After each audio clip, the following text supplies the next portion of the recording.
He paid for her coffee when her card was declined, not knowing she was a millionaire who had been.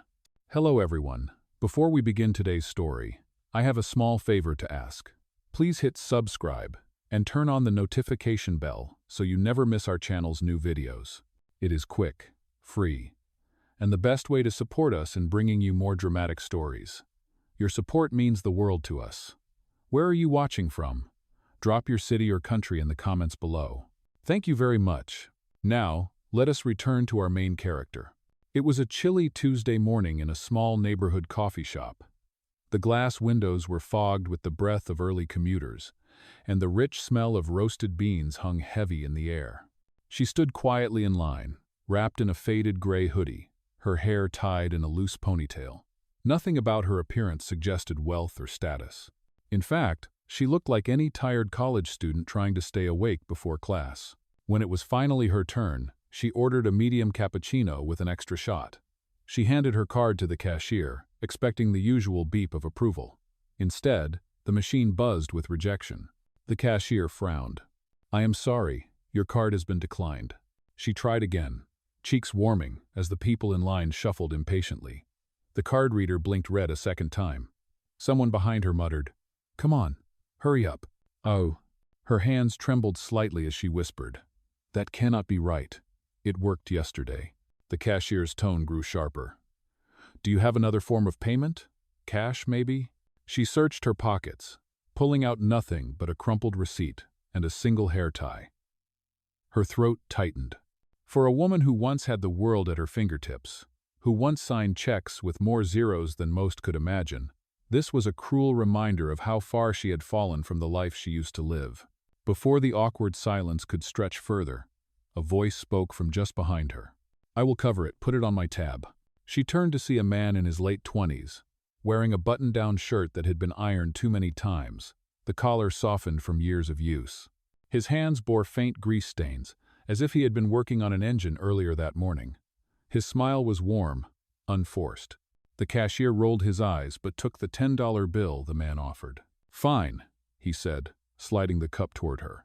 Her fingers curled around the warm paper cup, but her heart clenched even tighter. She was not used to being helped, not like this, not by a stranger who looked like he had little enough for himself. I do not know what to say," she murmured. He shrugged. "It is just coffee. Do not worry about it." She wanted to protest, to explain, but the words caught in her throat. How could she tell him that she was not some struggling student? How could she reveal that she once owned a penthouse overlooking the skyline, that she had once been the one who paid for strangers without even thinking twice? Instead, she whispered, "Thank you," and lowered her gaze, afraid her eyes might reveal too much. He nodded, sliding into a seat near the window. She hesitated, then took the chair opposite him, almost against her own logic. Something about his unpolished kindness pulled her in. The steam rose between them as people bustled in and out, their lives moving too quickly to notice the strange moment unfolding at the corner table. He asked casually, "So, what are you studying?" assuming, like everyone else, that she was a broke college kid. Her lips curved into a faint smile, though it did not quite reach her eyes. "Life," she answered softly. He laughed. "That is a tough major. No one graduates on time." "Oh." She chuckled, but her chest ached. If only he knew how much truth was hidden in her words. The $10 bill he had handed over sat folded on the counter, forgotten by everyone else. But for her, it was no small gesture. It was a mirror held up to her past and a seed of something she had not felt in a long time: hope. She sat across from him, the warmth of the cappuccino seeping into her palms, though her chest still carried the chill of humiliation. For a moment, neither of them spoke. The clatter of cups, the hiss of the espresso machine, and the low hum of conversation around them filled the silence. He broke it with a small grin. "You looked like you needed a seat," he said. She raised her eyes to meet his. There was no mockery, only kindness, steady and unassuming. "Thank you. I did not want to just stand there." He shrugged. "It is nothing. This place gets crowded in the mornings anyway." Her gaze lingered on him. The faint oil stains on his knuckles told a story of labor, of someone who worked with his hands for a living.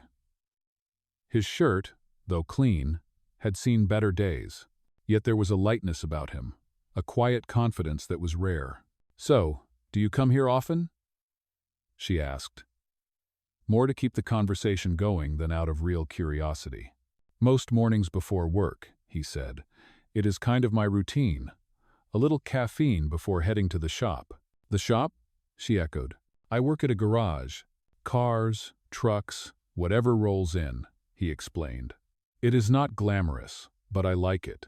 Keeps me busy. One day, I want to open my own place." His voice carried no envy, no apology, only a quiet conviction. She tilted her head, feeling a pang of admiration. Here was a man who did not measure himself against skyscrapers or bank accounts. His dream was modest, but it was real. "That sounds steady," she said softly. He chuckled. "Steady, maybe. Slow, definitely. But I figure hard work stacks up eventually." Her lips curved faintly. How ironic, she thought. She had once been surrounded by people who never lifted a finger, who measured life only by profit margins and gala invitations. Yet here was a man with grease under his nails, talking about dreams as though they were worth building one small step at a time. "And you?" he asked suddenly. "What about your plans?" She hesitated. To tell the truth would be to unravel everything, to reveal the past she kept hidden beneath hoodies and borrowed silence. She took a sip of cappuccino, buying time, letting the foam touch her lips. "I am figuring things out," she finally answered. "Fair enough," he said, leaning back in his chair. "Life does not exactly hand out manuals."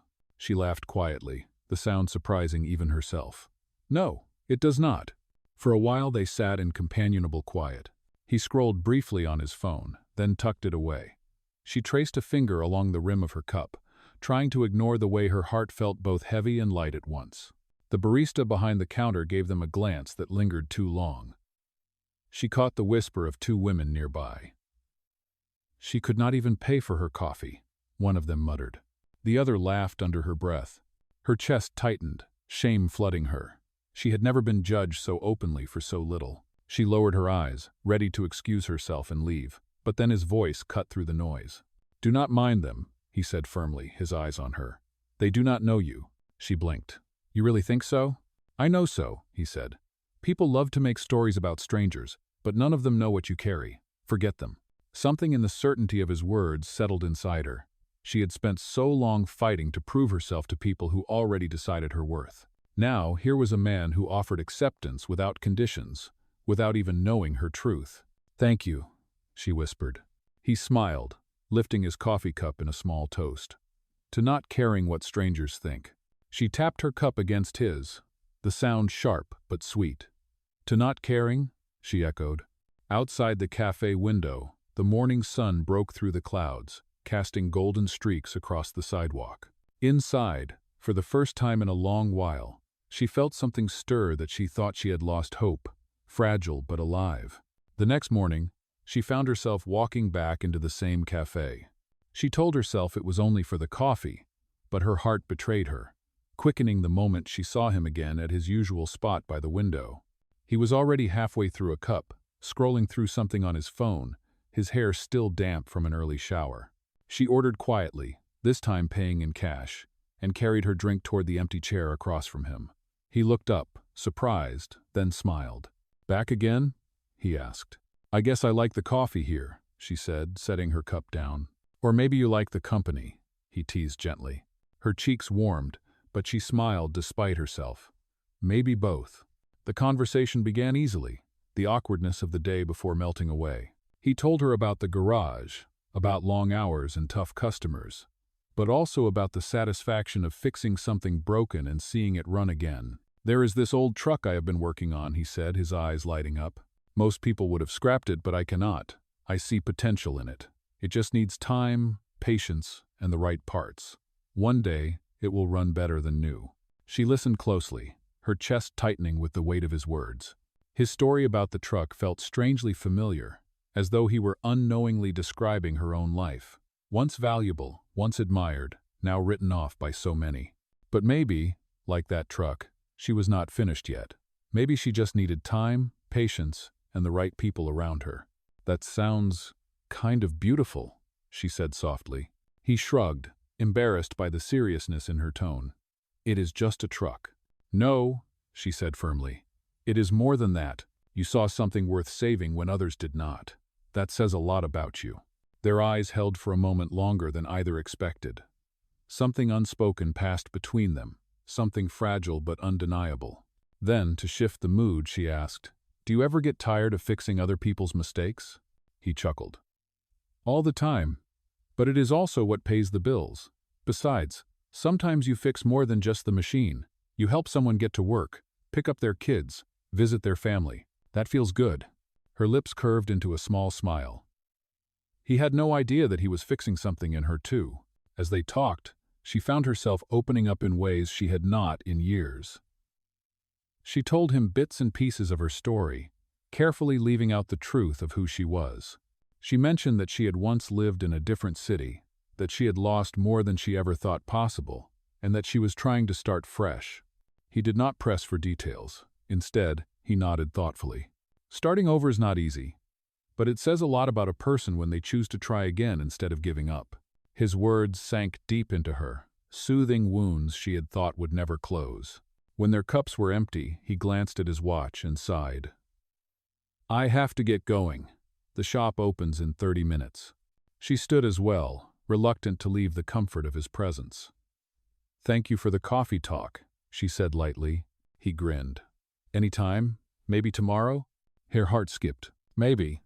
As he walked out, she watched through the glass as he headed toward a modest pickup truck parked on the street. He tossed his work bag into the back and climbed in. No chauffeur, no luxury, no pretense. Just a man working honestly for his future. For the first time in a long while, she felt the stirrings of something real, something that had nothing to do with wealth or appearances. She wanted to see him again.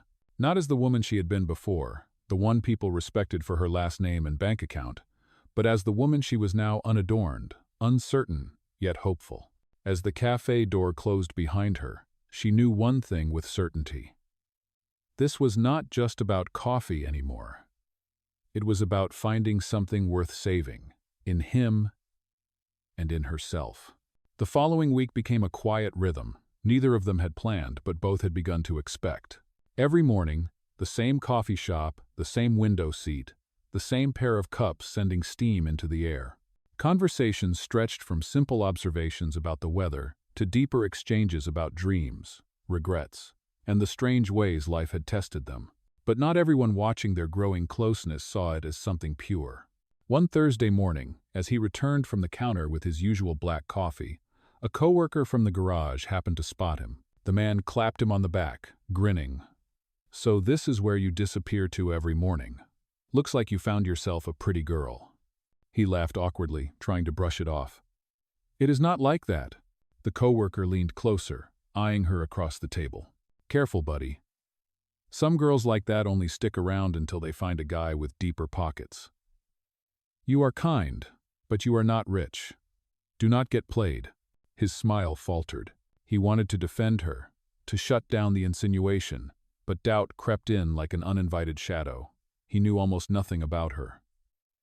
She was vague about her past, careful with her answers. Was she hiding something? He sat down, forcing himself to push the thought away. She noticed the flicker in his expression. "What is wrong?" she asked.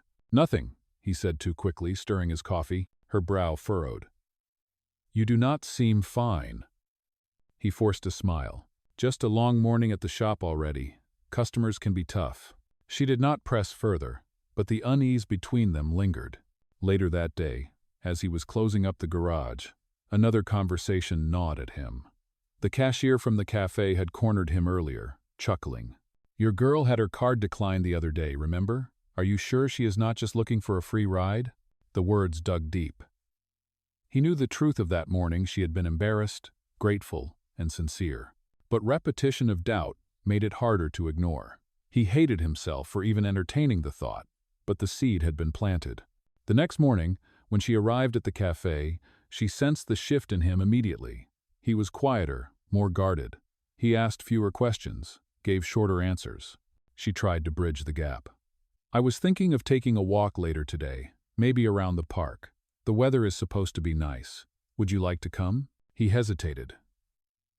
I do not know. I have a lot to take care of at work. Her smile dimmed.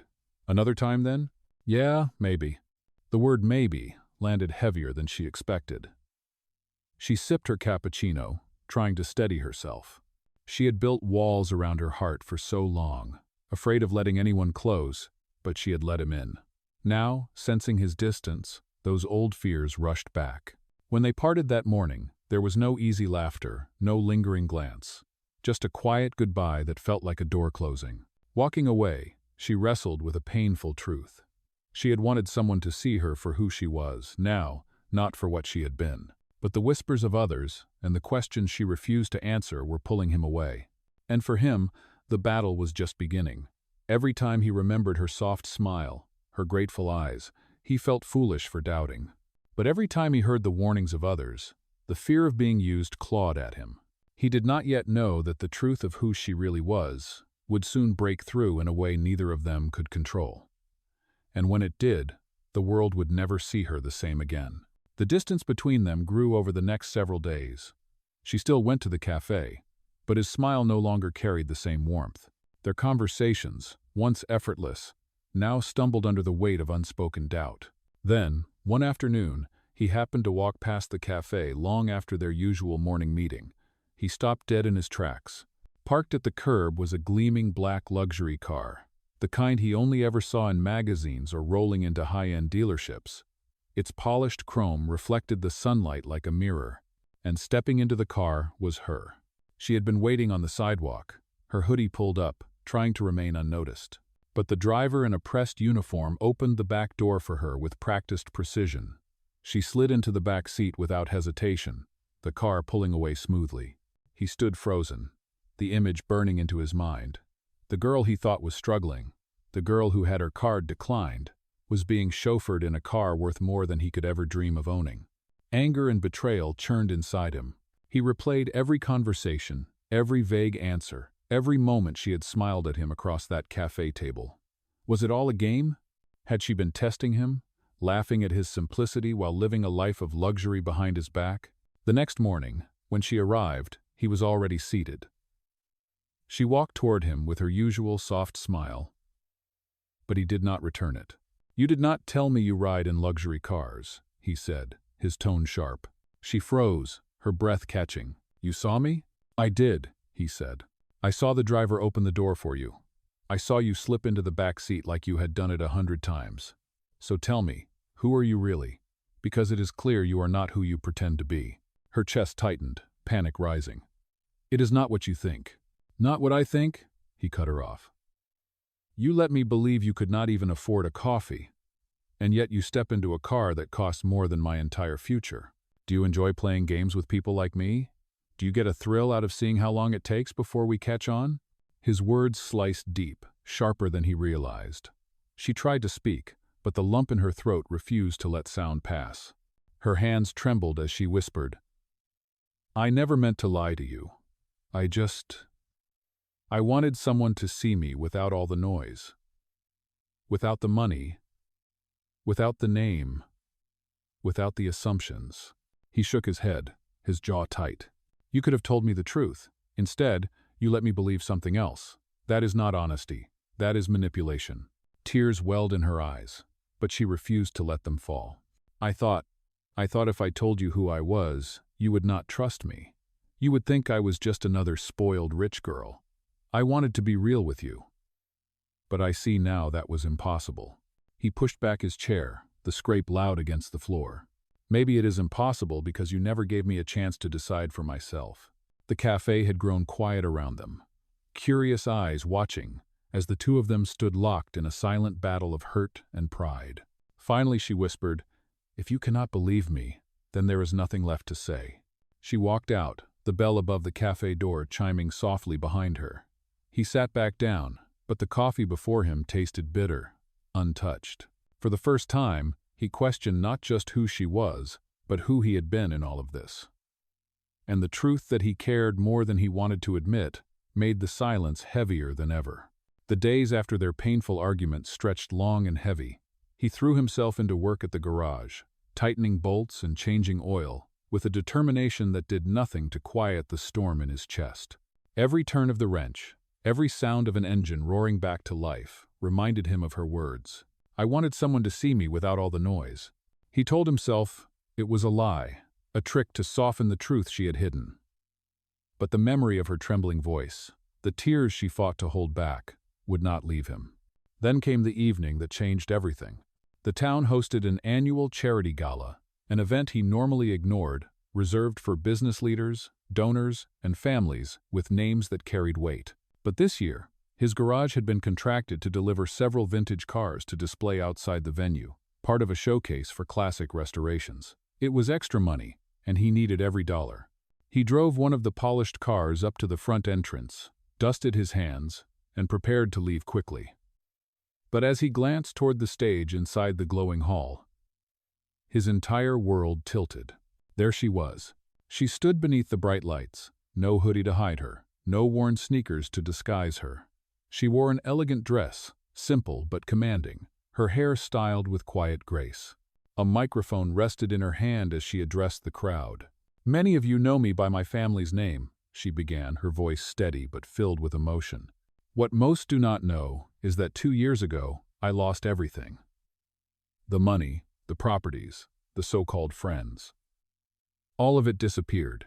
For a long time, I believed I had disappeared too." The audience listened in silence, their jeweled necklaces and tailored suits glinting under the chandeliers. But then, one morning, in a little café on the corner of Main Street, someone showed me that kindness still exists.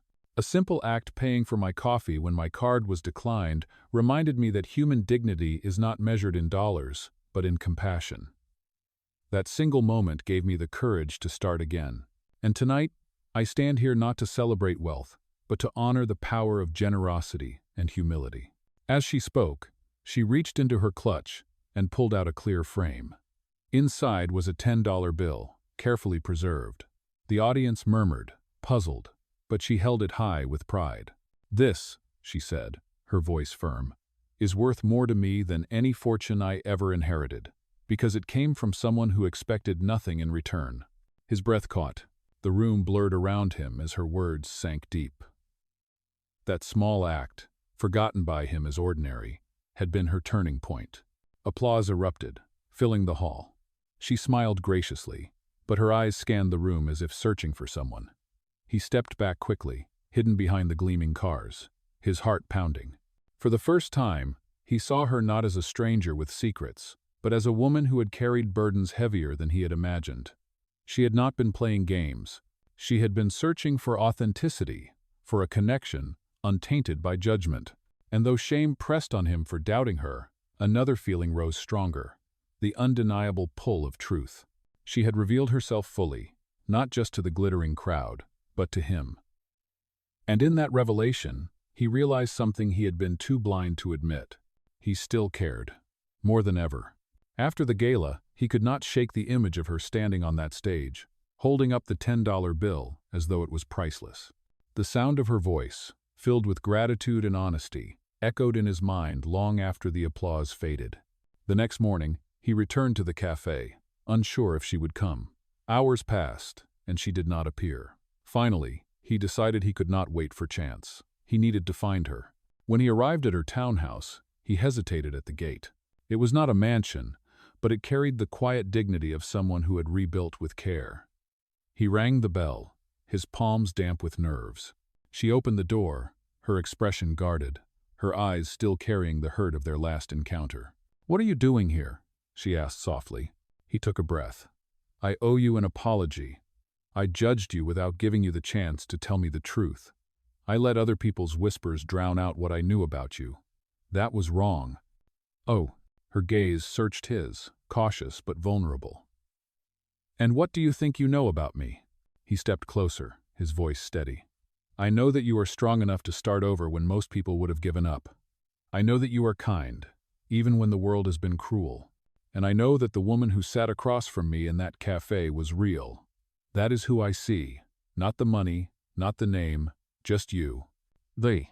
Her breath trembled as she whispered, "How can I trust that?"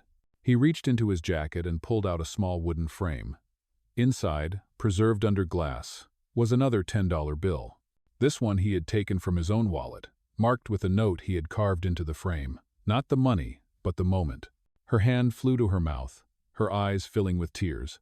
"I do not want you to repay me," he said gently. "I just want you to believe me when I say that moment mattered. You mattered. Still do." For a long second, silence stretched between them, fragile as glass. Then, slowly, she stepped aside, her voice breaking. "Come in." And for the first time since their falling out, hope slipped back into her heart.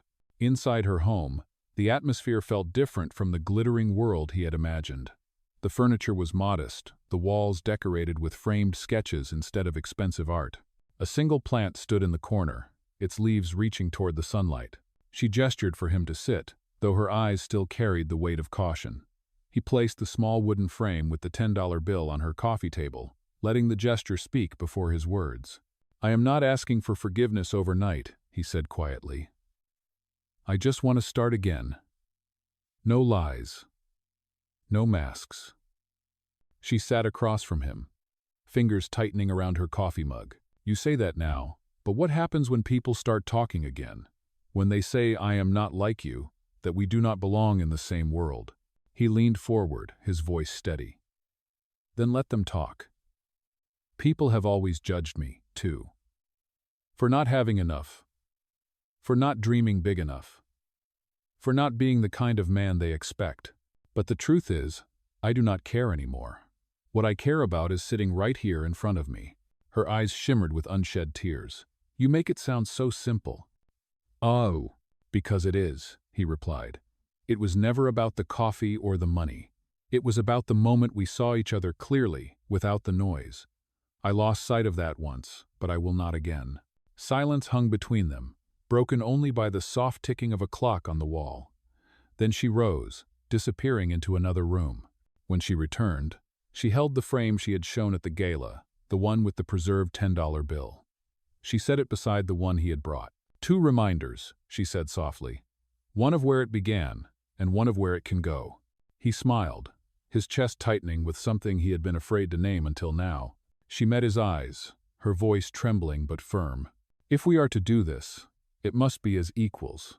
Not as the rich girl and the mechanic. Not as a savior and someone saved.